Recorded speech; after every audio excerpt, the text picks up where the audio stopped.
Hi guys, James at Rampant Lion Reviews again for you today with another beer review. For this one we are going to stick to Sweden and we're going to return to a brewery that's featured on the channel a good number of times before. I've had some really nice beers from these guys over the years, quite a few different styles, and that's the main thing that keeps me going back to this brewery is they always try different things and they always tend to do pretty solid examples of all these different styles that they try. But the one that we're going to have a look at today is a style that you don't come across all that often, I should say a sub-style that you don't come across all that often, but I've got a feeling I might have had one of these from them before and it's been pretty nice.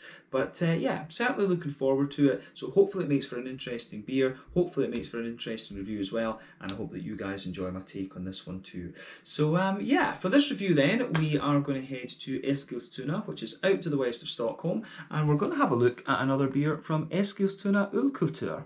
So this particular beer is called the India Lager. It comes in at 5.3% ABV, and as the name suggests, this one is an IPL, or an India Pale Lager.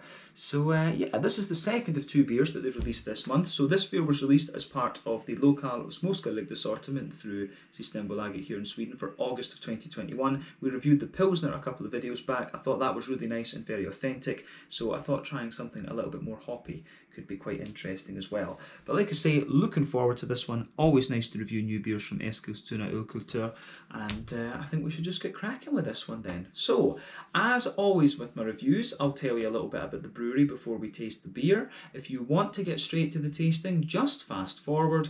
All the usual links are in the video description below. That's the brewery website, the link to my other reviews that hopefully I can do in the future from Eskilstuna Ölkultur. I've reviewed many of the beers before though, but there's all the usual social media down there. If you want to see more reviews, do please consider subscribing to the channel. The whole channel, of course, has a geography-based tagging system, so you can go into the homepage and search for beer based on country, city, state, county, province, prefecture, whatever it is you happen to be interested in. Do check out the playlists of beers from different countries. There is one there for all the Swedish beers I've reviewed for you. That's constantly being added to. And as always, please do get in touch and let me know some of the other beers and breweries that you guys would like to see me review. It's always great to hear from you guys that are watching the videos, and the support that you show the channel is hugely appreciated. So anyway, to tell you a little bit about Eskilstuna Ölkultur then, on to my brewery notes. So Eskilstuna Ölkultur was founded by the homebrewers Arto Ukkara, Kauko Lakanen, Thomas Humla, Bosse Gustafsson and Anders Olsson. But these guys met at the Swedish Homebrewing Championships and they teamed up and said that they wanted to give Eskilstuna a brewery once again.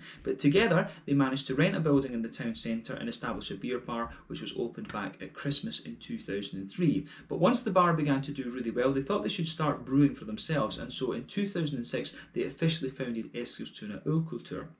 But in 2008, they moved to a larger premises because they outgrew the original brewery and bar, but they were helped by an army of volunteers to get their new premises up and running. But they received their brewing equipment from China in September of 2008, and they've continued to expand their brewing capacity and range of beers ever since. In 2018, they brewed around 130,000 litres of beer, and I think they haven't really grown much in terms of capacity since then actually. But for a long time, it was Anders Olsson who was the main brewer, but these days they've got a new brewer in, and Arto Ukkara is still involved in the business side of things as well. And as of August 2021, when I'm filming this review for you, these guys have produced 185 different kinds of beer according to Untappd, and they are basically a kind of glorified brew pub, if you like. They basically bottle a small portion of their beer and send it off to Systembolaget. But yeah, these guys in a sense are kind of like Malmö Brewing Company, who are one of my favourites, of course. Basically a slightly bigger capacity version of Malmö Brewing Company. But yeah, that is all I can really tell you about Eskilstuna Ölkultur for the moment. I really hope that I can get up there at some point and have a little look and film an out and about video at this place, and maybe we can do a wee meet the brewer interview as well. That would certainly be very cool. But yeah, these guys do some really nice beers, as I said. They're not afraid to try different styles. We've had some really nice Belgian beers from them. We've had quite a few German style things as well. We've had a Scotch ale, a few different IPAs and stuff like that also, and these days we're reviewing Pilsners and things. So yeah, you can always find some really interesting beers from Eskilstuna Ölkultur. So consider trying some of the beers from these guys when you're making your local order every month.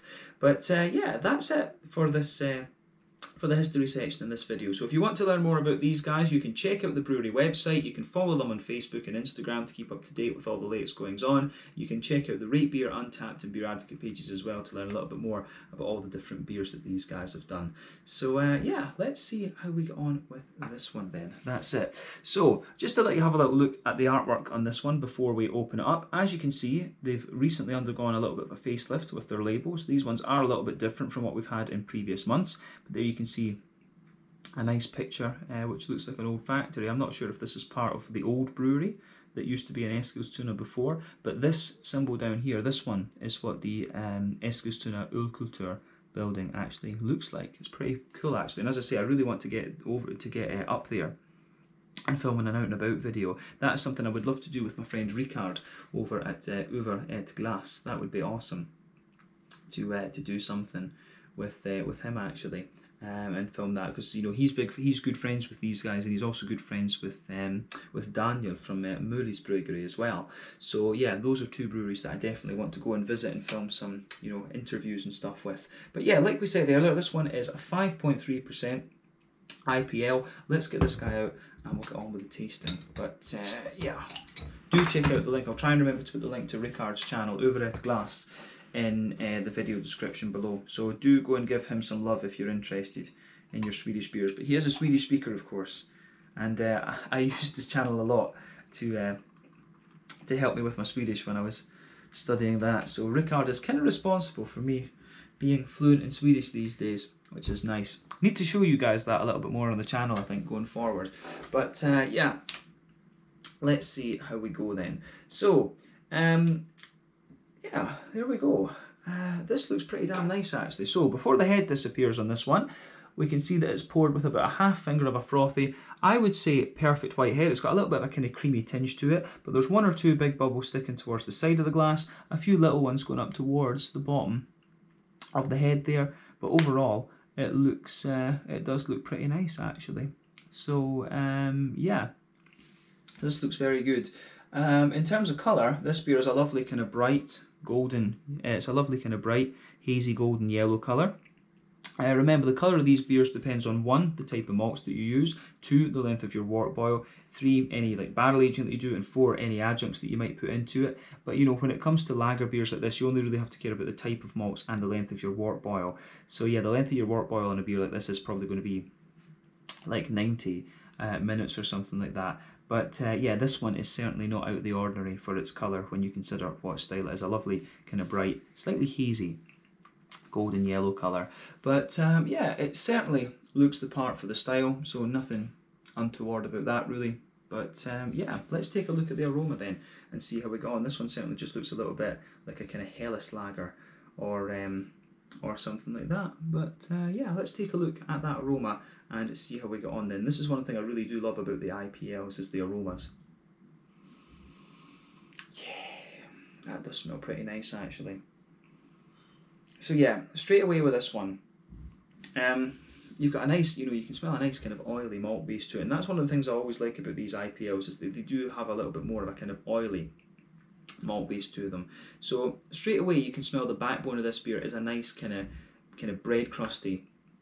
It's got a nice kind of bread crusty quality to it, which I very much like. So that's kind of lingering there in this beer for me. So a lovely little bit of a kind of bread crusty thing to this one. But yeah, that's the backbone of the beer. On top of that, you've got a little bit of a mix of a kind of white bready, wholemeal kind of brown bready thing, and that that kind of goes. That I think, yeah, there's one or two little woody elements, and it does get a little bit more grainy the further into the aroma that you go, in fairness. But yeah, definitely, yeah, so a wee bit of a kind of bread crusty backbone, as I say, some kind of smoother wholemealy and white bready notes on top of that as well. Then you've also got a good little bit of a kind of sweet, caramelly sort of note to this as well. You can smell a little bit of that kind of boozy, caramelly, McVitie's Digestive biscuity note in this beer as well. So I really like how that goes together in this beer. Absolutely. Yeah. The aroma of this one is It's very, very nice actually from the malty side of things. I always enjoy the IPL, the malty side of the IPL aroma, just that slightly more boozy, biscuity character that you get out of them. It's like a Pilsner that's just, it's like an Imperial Pils kind of note that you get out of these almost, just a boozier. It's kind of just that boozier backbone. But yeah, the malty backbone in this beer gets a big thumbs up from me actually. I'm curious to see how that translates into the flavour. But on the hoppy side of things, it's kind of what you'd expect as well. So for me, there's a little bit of a kind of smooth earthiness to this one. You can smell that at the back of the nose. But beyond that, you've got a kind of bright, you do have a nice kind of bright floral aromaticity. Yeah, there's a nice sort of bright floral aromaticity in there, a little bit of spiciness. Then you've got a kind of wet, leafy, sort of grassy character comes out of this one as well, which is great. So yeah, the aroma that comes out of this, I think, is quite nice on the green component. So yeah, nice big floral note, a little bit of a kind of wet, leafy sort of thing. And you've also got that wee bit of earthiness just coming out of the beer as well. So yeah, I do like how this one's going together. So yeah, the aroma that comes out of this one and the green component again is quite in keeping with what you would expect of the style. With an IPL, you know, I'm never sure. I always say when it comes to lager beers that I want something that's you know, I want it to be authentic to what you would actually have in Germany, of course, but these are a little bit different, you know. You do want something that is a wee bit more kind of in your face and stuff with an IPL. But they have to be well done to be good. I've had quite a few IPLs that are a little bit kind of, you know, meh. But if the style's done well, they can go together really nicely. But on the fruity side of things with this beer, it's got a lovely kind of, as I say, it's got a lovely bit of a more kind of oily note to it, I would say. So you've got some nice kind of big, you've got a nice little bit of, for me, there's a lot of lemon-limey character to this one, so I wouldn't be surprised if there's a bit of Equinaut or you know, Motueka or something in this. Those are the two big limey hops. At the same time, there could be a little bit of like Centennial in here, but behind that you do get an element of a kind of tropical fruit, and it's quite soft actually. So I wonder, could it be a little bit of Simcoe and Equinaut in an IPL? That could be quite interesting for sure. But yeah, you certainly get a little bit of a softer kind of mango-y note out of this one. There's maybe a wee tiny bit of passion fruit on the fruity side of things. But yeah, for me it's got a big oily lime character to it. A bit of oily lime, a little bit of a kind of mango-y note. Then you've also got a wee bit of a kind of passion fruity character in behind it as well. So yeah, the aroma that comes out of this one, I think, is really interesting. So yeah, take a little bit of time to ponder over the aroma of the beer before you get stuck into it. But yeah, I think this one goes about its business really, really nicely. So yeah, quite a wet smelling, quite wet, grassy, leafy lager beer, this one. But remember, by definition, a lager beer is a bottom yeast, a beer with a bottom fermenting yeast, low temperature fermentation, 8 to 12 degrees normally. That's in comparison to ales, which are top fermenting yeast, you know, 15 to 18 degrees Celsius. That's your main difference here.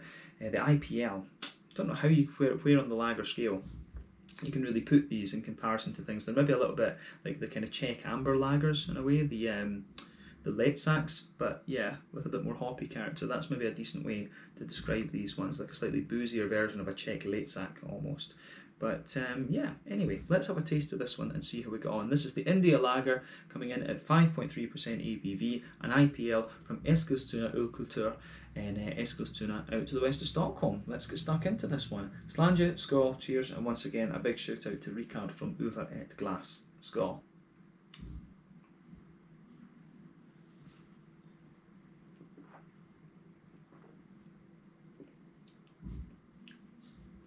Yeah. This is, yeah, pretty solid actually.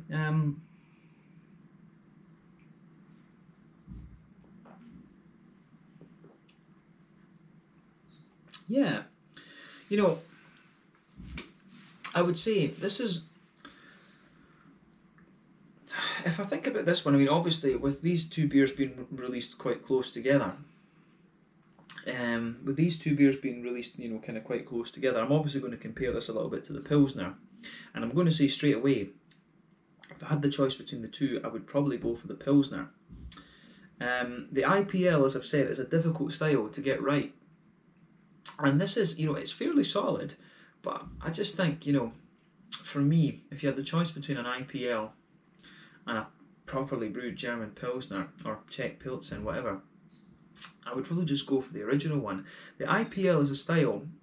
I've had a few really, as I say, I've had a few really nice examples of it, but it's one that maybe they can be really nice. It's a style. This is a style that I have enjoyed in the past, but at the same time, now that there's more good lager beers out there on the market that are very authentic, you know, we've got, for example, Skånsk Lager from Hyllie Brewery. We've had a couple of nice lager beers on the channel this month as well, from different breweries that I haven't had them from before.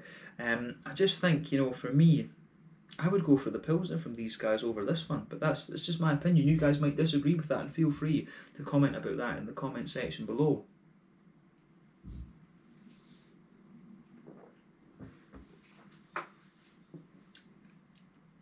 As I say, there's nothing wrong with this beer. It's just, I just feel that I was a little bit more struck by the Pilsner and the authenticity behind it. I think maybe I've got this sort of etched in stone view of what a lager should kind of be, because the first impression I have of this one is that it's quite wet. It's like quite a wet lager beer, this one. It's kind of oily, and it's, you know, the green component is quite wet and leafy. And yeah, it's maybe, I don't think this is the boldest of IPLs that I've come across, in honesty. And I think there are, you know, from Eskilstuna Ölkultur, I think we have had better beers than this one. As I say, I think the Pilsner was on a different level from this one, to be honest, as well. But, you know, in terms of just a nice drinking and a drinkable, sessionable beer, they've delivered on that, and they always do. You don't get bad beers from these guys, but I think this one, in terms of the IPLs that I have had, I wouldn't say that it's, you know, within the kind of top tier of those, but I'd say their other beers, you know, they always produce, their big malty beers always tend to be very nice. We have had a couple of good lager beers and things from these guys, and some good Belgian stuff as well. But this one, I think, is maybe one of the, it seems a little bit more kind of nondescript, if you like. I think maybe, you know, if you want it to be an IPL, it gives you, it maybe needs just a little bit more kind of starkness on the fruitiness or something like that, because it's the fruity character. I think it's quite oily, and it just kind of mixes in with everything else. This one, it's maybe right to say this isn't quite as bold as some of the other beers that we've had from them, I would say that.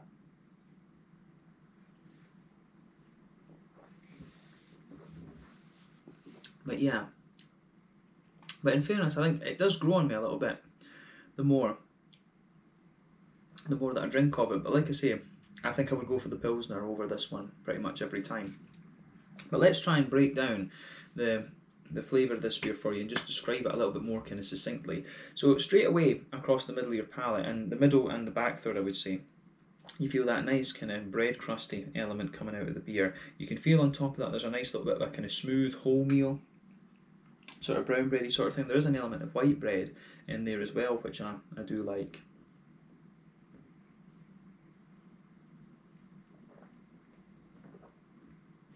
So there is a good little bit of a kind of, you do get a really nice kind of bready component to this one actually. So yeah, I mean, where do we start with this beer actually? As I say, bready back, you know, you've got that bread crusty backbone in there. On top of that, you get a little bit of that kind of wet white bready sort of thing. You can definitely get some Pilsner malt in this. I'm pretty certain there's some Pilsner malt in this beer. So let's focus on that middle third of your palate for the moment. So bread crusty backbone, the sort of wet white bready thing on top of that. You do get a little bit of a wholemeal kind of brown bready graininess in there too. But then if you go to the dead centre of your palate, right in the middle of that middle third of your tongue, and you move from that towards the back of the middle third of your palate, you certainly get more. You certainly get more of a you certainly get a little bit more of a kind of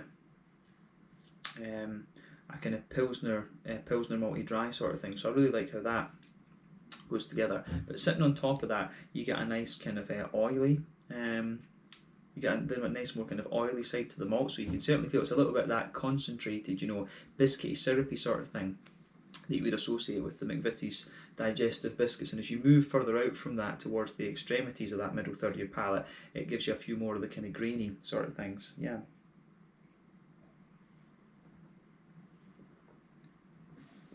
So yeah, I do like how that I do like how that goes together in this one, that's for sure. But yeah, the how do you say, the malty side of this beer is, it's quite nicely done. It comes across the biscuity side of things. It is quite grainy, and you can feel that this beer, it feels a little bit boozy actually, which is kind of interesting. But yeah, I think that covers the middle third of your palate. The only other thing we could say is maybe there is a wee tiny little hint of a woody note underneath the front half of that front third.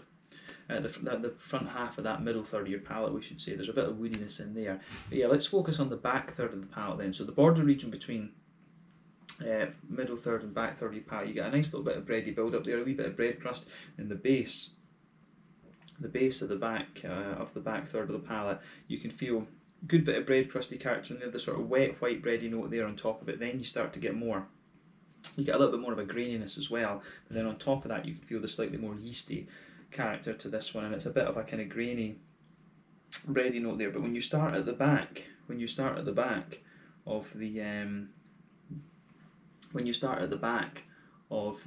beer with this one, you can feel that the flavour's a little bit taller, but it condenses down quite a lot as you come further forward. Then as you go into the middle third of your palate, the flavours are definitely a little bit more kind of squashed down and condensed together. So keep that in mind with this beer. That's absolutely a thing with this one. But yeah, I think it does go together pretty nicely actually from that perspective. So yeah, malty side of things it's pretty well done, as I say, and the malty side of the beer is quite what is kind of what you would expect from an IPL. It's quite authentic in that way. But yeah, let's focus on the hoppy side of the beer. So back corners of the palate, you've got a nice little bit of earthiness in there. As you move further forward, it's a little bit kind of herbal, and as you push into the kind of front corners of the palate, you've got a little bit more of a kind of floral, aromatic side of things to it. So yeah, you do get a bit of that. It's got a wee bit of dankness to it underneath it as well. Then round the front curve of the palate, it's a little bit lighter and more kind of grassy and leafy, I would say.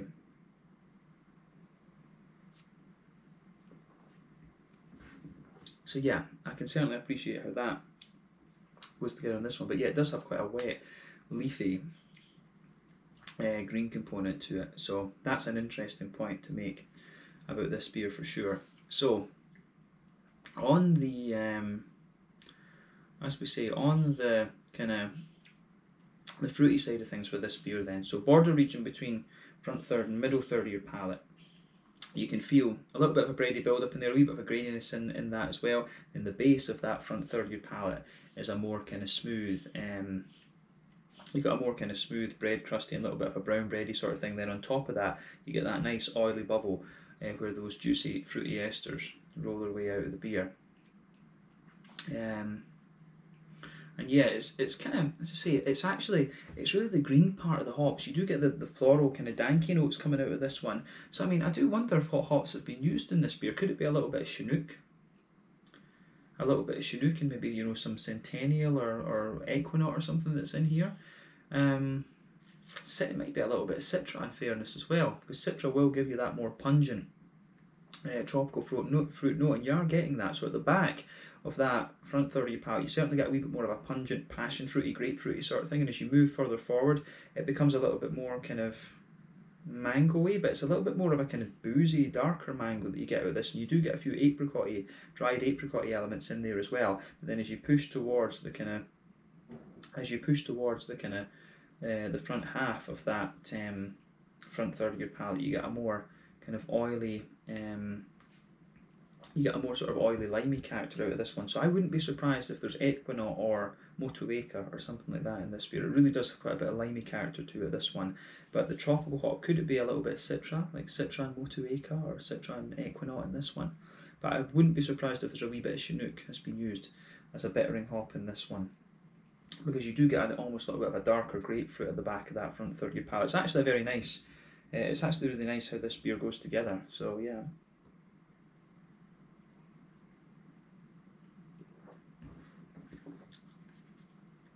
But yeah, the fruity side of this beer, I think it's all right. As I say, I think maybe with the beer I would prefer something a little bit more bold in terms of the fruitiness. Actually, you know, maybe the light. I think maybe there's a bit too much lime in this beer, and that's what's maybe saying that this one maybe isn't quite. It doesn't maybe plant its flag quite as much. I think the malty side of it's well done. The green side of the beer is good, but I think maybe the choice of hop maybe wasn't quite right in this one. I just feel this beer's a little bit too limey. And there's nothing wrong with limey flavours, of course. I love lime in IPAs and stuff, but in an IPL, I think it maybe just doesn't give you as much difference between the fruits and the other flavours. It doesn't give you as much contrast as I think this style tends to need, to be honest with you. But yeah, it's solid enough. This it is a nice drinkable beer, but I'm just not quite as impressed with this one as I have been with other beers from Eskilstuna Ölkultur. And you just get that sometimes. It's not going to put me off trying other beers from this brewery in the future though, and it is just my opinion. And remember, beer is relative, you know, people, subjective I should say. Beer is subjective, different people like different things, but I mean, if I had the choice, I would probably put the Pilsner this month over this one, absolutely. But yeah, I think we can leave it at that for the tasting section of this review. But in terms of mouthfeel, I would say the beer itself, yeah,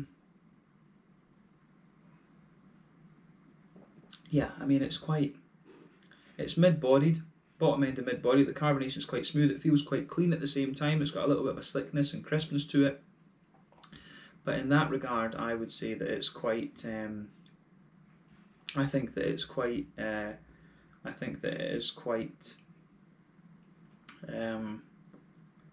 It is just quite an oily, slick beer, this one, rather than anything else. So I do like how that goes together in this one, absolutely. It's the mouthfeel is pretty nice in that sense. So yeah, bottom end of mid-bodied, smooth carbonation, a little bit of oily slickness, and I think that's a good way to describe the mouthfeel. But in terms of hoppy bitterness, I think this one might be about 40, maybe 50 IBUs, something like that. The malt base, as we said, is quite slick. It's got a little bit of kind of stuff underneath it, but then you've also got that nice oily character coming out of this one too. So yeah, some interesting stuff going on with this beer. That's for sure. So yeah, the fruitiness is quite oily. I'd say it leads towards the citrusy side of things as well. Big oily kind of limey character, smooth but quite slick malt base in a sense, and a good wee bit of hoppy bitterness, 50 IBUs or so, I would say. But yeah, I think we can leave it at that. Yeah, I think we can leave it at that for this review. So yeah, let's leave it there. Once again, thank you for watching my beer reviews. Until the next time, please like, subscribe, share, all the usual YouTube stuff. Let me know your own thoughts on this beer in the comment section below. Let me know what your favourite beers are. Pardon me, from Eskilstuna Ölkultur. And hopefully we can return to this one at some point in the near future. Thank you again for watching, and I'll catch you guys in the next one. This was the India Lager, 5.3% ABV from Eskilstuna Ölkultur in Eskilstuna, out to the west of Stockholm. Slange at school, cheers, and do make sure you check out my friend Ricard at Over at Glass. Slange just now.